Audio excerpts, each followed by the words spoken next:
there, terrific travelers. I hope you've had another awesome day here at Rocky Railway. We have been imagining what it's like to be on a steam engine traveling through the massive mountains in the Rockies. It takes a lot of power to pull heavy train cars through those steep, winding mountains. The same steam that makes a tea kettle whistle, like my tea kettle here, can give a train the same power to pull a whole line of train cars. That makes me wonder, what else is powered by steam? Do you know? Maybe talk about it for a second. What else might be powered by steam?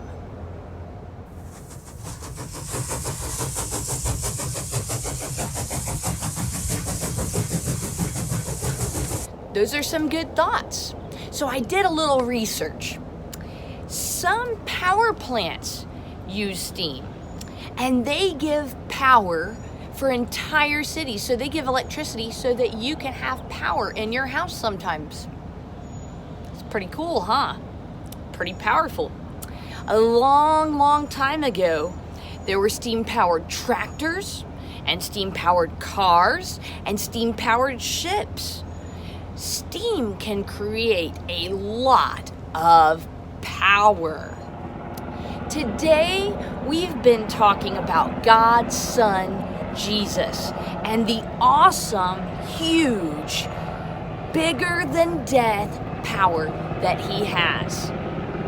There's a verse in the Bible that reminds us that the same mighty, awesome, unbelievable power that brought Jesus back to life lives inside of us when we accept Jesus as the one who saves us and choose to follow him. Wow, that is pretty amazing.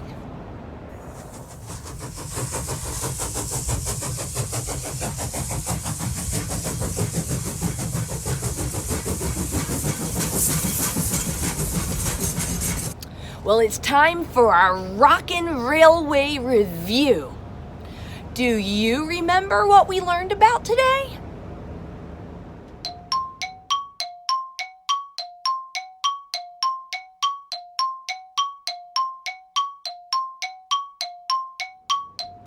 That's right. We learned that Jesus died on a cross to pay the price for my sins and your sins. Do you remember what sin is?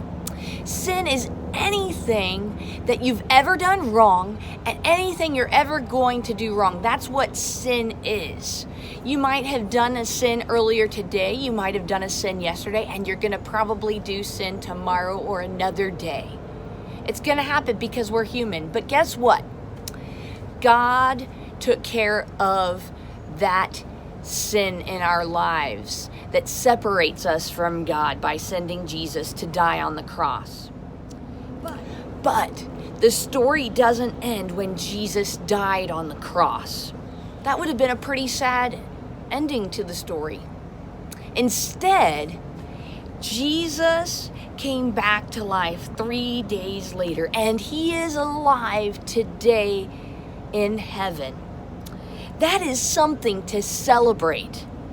Because of Jesus dying and coming back to life, we can live forever when we give our lives to Jesus. Today we discovered that Jesus' power lets us live forever. Trust Jesus!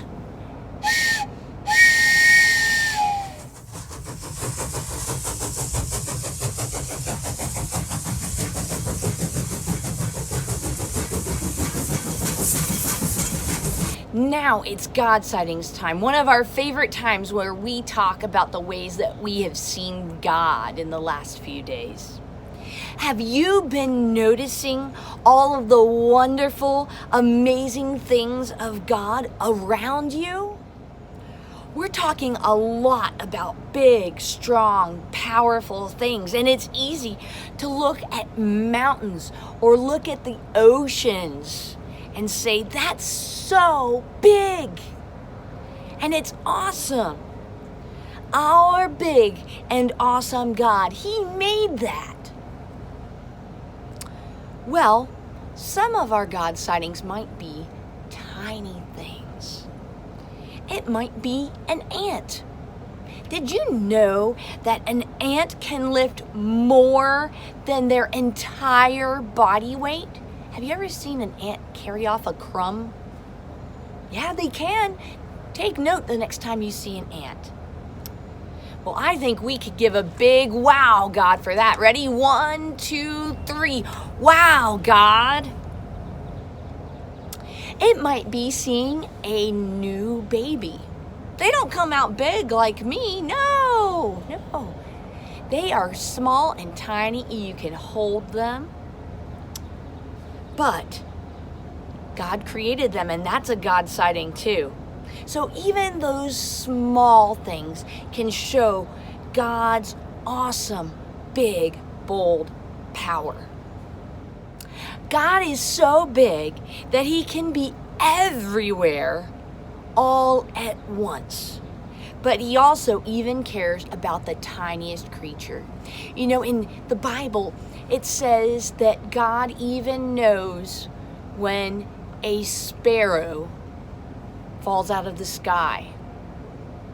Wow. He knows how many hairs are on your head. He knows what you're going to be when you grow up. He knows who you're going to marry one day when you grow up. He knows how many kids you're going to have. Wow, God is pretty amazing. Let's celebrate your God sightings today. So I have some fun God sightings here. One of our friends, I believe it was Grace and Mirabella and Devin all said that they were excited to meet baby Lily and getting to see baby Lily again. They hadn't seen baby Lily since Christmas because of all the craziness going on in the world right now. And they were excited that they got to have a visit. Isn't that special? Are you ready to say wow, God, with me? 1, 2, 3. Wow, God!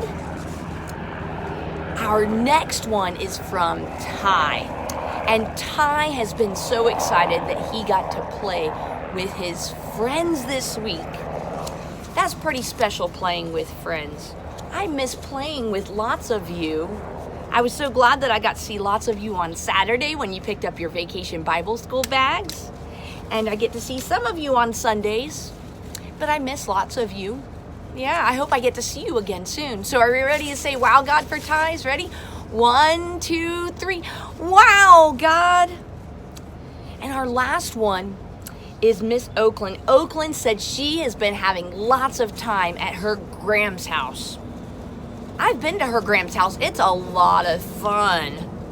Wow, that would be cool to have a grandma like Oakland's. Yeah, I think so. So you keep having fun at your Gram's house, all right? Are we ready to say wow, God, for Oakland's? Ready? 1, 2, 3. Wow, God. Look at all these God sightings. These God sightings are growing every day. And you know what? All the times that we notice God are ways that we can grow too. Wow. I hope that you all have had a lot of fun this week. We have one more day of Vacation Bible School. I'm gonna miss you guys. But I hope that we will see each other again soon. We'll definitely see you tomorrow to talk about how we can be good friends. But as we leave today, let's say our Bible point. Are you ready? Remember that Jesus' power lets us live forever. Trust Jesus. See you tomorrow, guys.